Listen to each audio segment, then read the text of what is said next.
All right, we are continuing our journey through the book of Acts here on the Listener's Commentary, and in this recording, we're going to be looking at Acts chapter 15, verse 36, up through Acts 16, verse 5.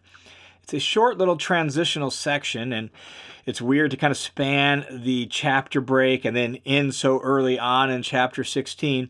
But in the way Luke arranged the story, this little transitional section is the end of Luke's part 4. We have noted several times how Luke has given these little summary statements scattered throughout the book that seem to indicate the way he has organized his thinking. And so at chapter 6, verse 7, right? So the word of the Lord kept on spreading and the number of the disciples continued to increase, and so on and so forth. Well, then we started a new section. And so in chapter 9, verse 31, he says, so the church throughout all Judea and Galilee and Samaria enjoyed peace and continued to increase. And all these little statements emphasize how the church is growing. Well, at the end of part 3 in 12:24, you get, but the word of the Lord continued to grow and be multiplied. Well, then we got the first missionary journey, and then we got the Jerusalem conference in chapter 15, and now in this little transitional section, we get just a little wrap-up of the outcomes of the first journey and the beginnings of the second journey. And then we get in 16:5, so the churches were being strengthened in the faith and were increasing in number daily. Another one of these summary statements. And so we've said that seems to be the way Luke has organized his book, and it doesn't match our chapter breaks super well. We just somehow, when those chapter breaks were put in, they didn't pay attention to Luke's natural structure. But this little section seems to wrap up part 4 of the book of Acts as Luke has structured the story. And so we're going to look at this short little transitional section, and it flows right out of the Jerusalem conference. There in our last recording, we looked at Acts 15, 1 through 35, where we had the Jerusalem conference where the leaders in the church, particularly the church in Jerusalem, along with Paul and Barnabas, debated and wrestled with, do Gentiles have to become Jews in order to be saved? Do they have to be circumcised and keep the law of Moses? And their conclusion was absolutely not. They don't have to do that. Justification is through faith in Jesus Christ according to his grace. That's what they concluded. Well, coming out of that then, they sent Barnabas and Saul back to Antioch along with 2 representatives from the Jerusalem church. They delivered the letter they wrote, and then Judas and Silas stayed there for a little bit, did some ministry in Antioch, and then returned back to Jerusalem. Well, at some point, it seems like Silas must have come back to Antioch because of what unfolds in this little transitional section. So it's not totally clear. We're not told when that happened, but it's been a while. A 300-mile trip in their day would have been about a month journey and then a month back. So we're minimum a couple months from the end of the Jerusalem conference till this little section happens. So here's the way it unfolds, verse 36. Now, after some days, and so that's just a real general chronological marker to say several months later, right? We don't know exactly how long, just some time, some days. And because of the length of the travel and because Silas presumably being here in Antioch and all of that, it's probably been 2, 3, 4 months. So after some days, Paul said to Barnabas, let's return and visit the brothers and sisters in every city in which we proclaim the word of the Lord and see how they are. And so Paul proposes to Barnabas, let's go back and check in on the churches we planted on our first trip. And so it's been, at this point, all told, a year or 2 since the end of the first missionary journey. So Paul wants to go back and visit those churches and see how they're doing. And it's important for us to notice that because it reminds us that what becomes the second missionary journey, because that's where we're at, we're about ready to get that, what becomes Paul's second missionary journey, the initial impetus of it is to first go and revisit the churches that he planted on the first missionary journey, to build them up, to make sure they're doing all right. They're actually going to deal with the issue that was dealt with in Antioch and deliver the letters, the decrees and the letter from the Jerusalem conference. And so he wants to go back and take care of the churches in Cyprus and Galatia, and that becomes really the springboard for the second missionary journey. And it's important for us to see that the second missionary journey was begun to make sure that the churches that they started on the first journey were doing well. So Paul pitches the idea to Barnabas, let's return and visit the brothers and sisters in Cyprus and Galatia. Well, verse 37 says, Barnabas wanted to take John, called Mark, along with them also. So Barnabas is good with the idea of going back and visiting the churches, but he wants to take John Mark with them. Now, again, that would seem to suggest that John Mark is here in Antioch as well, that he's come from Jerusalem at some point and come up to Antioch. And Barnabas, remember, John Mark is his relative, so he's like, let's take him with him. Well, Paul does not like this idea at all. Verse 38, but Paul was of the opinion they should not take along with them this man who had deserted them in Pamphylia and had not gone with them to the work. And it turned into such a sharp disagreement that they separated from one another, and Barnabas took Mark with him and sailed away to Cyprus. But Paul chose Silas and left after being entrusted by the brothers to the grace of the Lord. And so Barnabas wants to take John Mark. Paul is strongly opposed to the idea, no, we should not take him. And notice it says, verse 38, Paul was of the opinion they should not take him who had deserted them in Pamphylia. If you recall on the first journey, they finished ministry in Cyprus. They sailed north.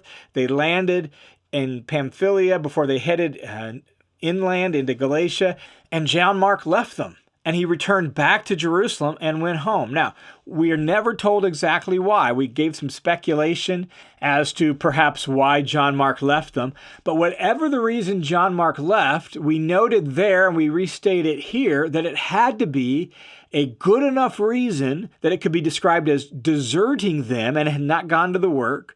And it had to be a big enough reason to lead to Paul feeling so strongly about it that he's willing to end a ministry partnership with Barnabas that has gone on at this point for 8, 9, 10 years.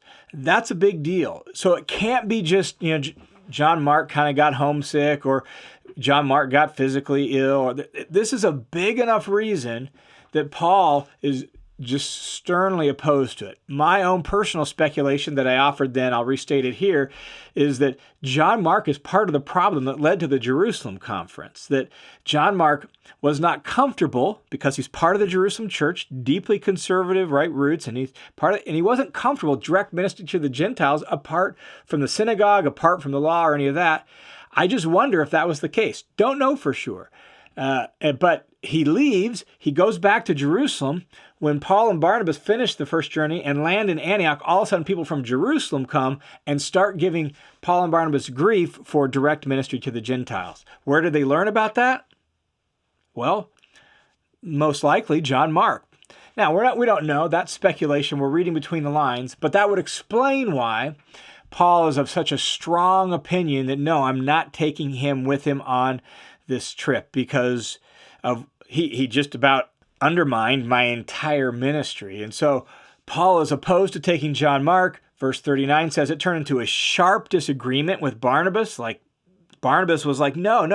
Because you could tell from Barnabas all throughout Acts, he believes the best in people. I can imagine Barnabas even saying, Paul, do you remember when no one wanted to believe in you? And I was the one that, helped make you believable and introduced you to the apostles. So there's been a long history here, but no, Paul is opposed to it, and so they separated from each other and each go different ways in ministry.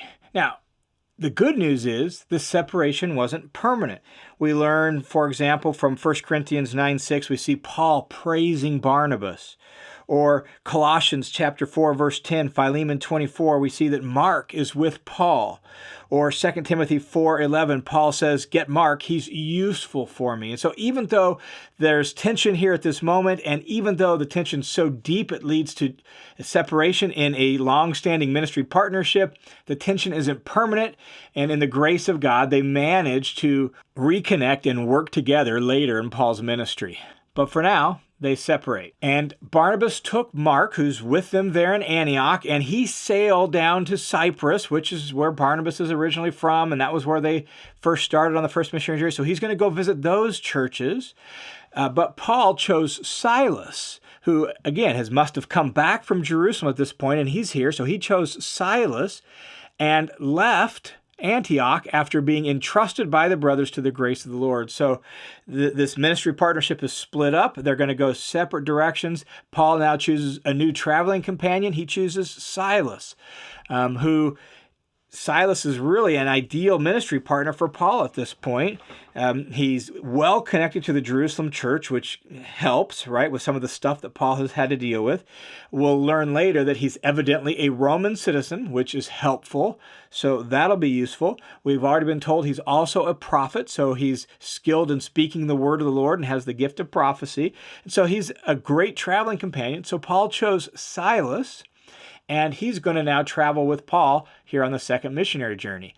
And they're sent out by the church there in Antioch, and they're being entrusted to the grace of the Lord. And so the church in Antioch blesses this new ministry venture that they're going to go out on. And verse 41, and he was traveling through Syria and Cilicia, strengthening the churches. And so he goes not by water, he goes by land. He travels north and around the bend, so the northern part of Syria, and then when he starts to head west, he's now into the region of Cilicia, which, when did churches get started there? Well, presumably before, right? He started the first missionary journey when he was doing ministry in his hometown of Tarshish and the surrounding region, because that's in Cilicia. So they go visit some churches there before they head then into Galatia, where they started churches on the first journey. And so chapter 16, verse 1 says, now Paul also came to Derbe and Lystra. So now we're at the eastern edge of Galatia with churches that Paul started on his first missionary journey. So we've gone through Syria, we've gone through Cilicia, and we've come to the cities of Derbe and the city of Lystra. Those two cities that were the last two cities mentioned in the account of the first missionary journey. Well, there in Lystra, Paul picks up another traveling companion. And a disciple was there is Lystra, a disciple was there named Timothy, the son of a Jewish woman who was a believer, but his father was a Greek, and he was well spoken of by the brothers and sisters who were in Lystra and Iconium. And so Paul comes to Lystra, and he meets Timothy. And notice, Timothy is well spoken of in the region of Lystra and Iconium. He's got a good reputation, and so we don't know a whole lot about Timothy's background, but we do know some things about his family. A couple things are mentioned specifically here. His mom is Jewish by heritage, and she's become a believer in Jesus, but his father is not a Jew. His father is a Greek, and so we know that from here. We also know from 2 Timothy 1:5 what Timothy's mom's name is. Timothy's mom's name is Eunice, and we even know his grandmother's name, Lois. And we know from 2 Timothy 1:5 that they were devout Jews. They were steeped in the scriptures, and they taught Timothy the scriptures during his growing up here. So he's the child of a mixed marriage, and yet his grandmother and his mother are faithful to God and faithful to the scriptures, and they passed on the scriptures to Timothy, and now at some point they've become followers of Jesus. Presumably, they became followers of Jesus on Paul's first missionary journey. So here now, Paul meets Timothy. Timothy has a good reputation and is well spoken of, and Paul actually wants to take him on his missionary travels with him. He wants him to become another one of his traveling companions. And yet Timothy's background as being from this mixed marriage of a Jew and a Gentile creates a bit of a problem. Look at verse 3. Paul wanted this man, that is Timothy, to leave with him, and he took him and circumcised him because of the Jews who were in those parts, for they all knew that his father was a Greek. Now, this is fascinating because we've just finished the episode of the Jerusalem conference where the whole impetus was you don't have to be circumcised in order to be saved. But now, here we are, and Paul wants to take Timothy with him, and Paul takes Timothy and circumcises him because everyone knew that his dad was a Greek and his mom was a Jew. And it really raises the question of why. We just had this conference, Paul, and you just defended that people don't need to be circumcised. So why circumcise Timothy? The issue, and you hear it in the way it's worded here, seems to be for the sake of really just a ministry expedience. It's not for justification. It's not the same sort of issue that was being dealt with at the Jerusalem conference. Here, the issue is that all the Jews who lived in that surrounding area, they knew that his father was a Greek. In other words, he was sort of a man without land. He's in between. He's got a Jewish mom. He knows the scriptures, but he's got a Gentile dad, and all the Jews in the area know that. And so in order for Timothy not to be an offense to the Jews, Paul takes him and circumcises him. The rationale really is the same rationale of the 4 prohibitions from the Jerusalem conference. There are Jews in these regions who are going to not respect Timothy, not listen to Timothy, and it's going to undermine the effectiveness of Paul's ministry if Timothy goes on uncircumcised. And what this shows us is the flexibility of Paul and his ministry strategy. He'll go toe to toe, and there's certain things he will fight for, certain hills he will die on, and requiring Gentiles to become Jews and keep the law of Moses, that's a hill he's going to die on. But in this case, for Timothy to actually be useful in ministry and present no offense to the Jews, Paul's going to circumcise him. And it reminds us, as F. Bruce once said, that the truly free man is not in bondage to his freedom. Paul is flexible. As Paul himself says in 1 Corinthians chapter 9, verse 20, to the Jews, I became like the Jews so that I might win some of them. And that's really the hope here with Timothy. Timothy is sort of an offense to the Gentiles because of his Jewish background. He's an offense to the Jews because he's uncircumcised. And in order to remove unnecessary barriers to the gospel in Timothy's case, Paul takes him and circumcises him. It also speaks of Timothy's incredible willingness and commitment and desire to serve Jesus in this way. Like circumcision, as an adult, not a pleasant sort of thing to undergo, and yet Timothy chooses to do that because it's best for the gospel.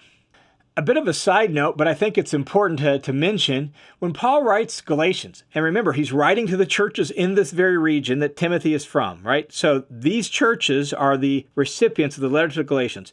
When Paul writes that, it's clear that he's responding to an accusation of being a man-pleaser and speaking out of both sides of his mouth. Where did that accusation come from?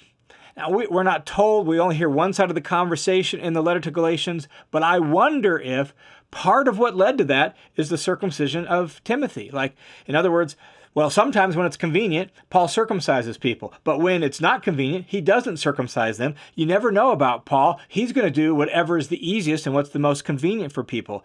I think some of Paul's opponents seized upon this moment with Timothy and tried to use it to undermine Paul's credibility. Now, that's reading between the lines. That's a bit of a guesswork, so we can't put a whole lot of stock in that, but it makes sense of the data that we see both in Galatians and here. And so either way, Paul takes Timothy at this point, and he circumcises him so that he can take Timothy with him. And this begins an important ministry partnership. And from this moment on, we're about 51-ish AD, clear up till Paul's death in the mid-60s. So for about 15 years, Timothy is one of Paul's closest companions in ministry. From there, then, Luke summarizes what happens as they travel through the region of Galatia, verse 4. Now, while they were passing through the cities, we're talking Lystra and Derbe and Iconium and Antioch, the places where they started churches on the first missionary journey. While they were passing through those cities in Galatia, they were delivering the ordinances for them to follow, which had been determined by the apostles and the elders in Jerusalem. And so they're recounting the events of the Jerusalem conference and giving those 4 prohibitions to them. Again, this explains why Paul doesn't mention it in the book of Galatians. Some have raised that question.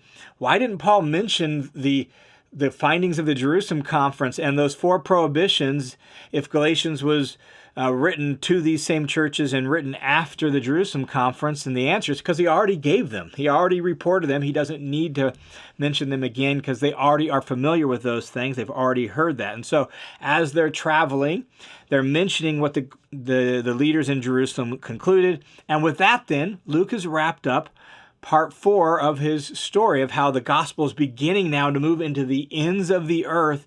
And so he gives a summary statement in verse 5. So the churches were being strengthened in the faith and were increasing in number daily. And so part 4 of the book of Acts is now complete.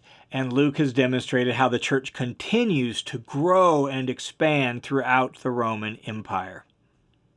All right, thanks for tuning into this session on the Listener's Commentary. The Listener's Commentary is a crowd-funded Bible teaching project that's reaching people all around the world with clear, down-to-earth, in-depth Bible teaching, and it's made possible by the generosity of people just like you. So if you're one of the people who support this ministry, thanks a ton. And if you're someone who's been impacted by this ministry, would you prayerfully consider giving a gift or making a monthly donation to help this ministry continue to grow and increase?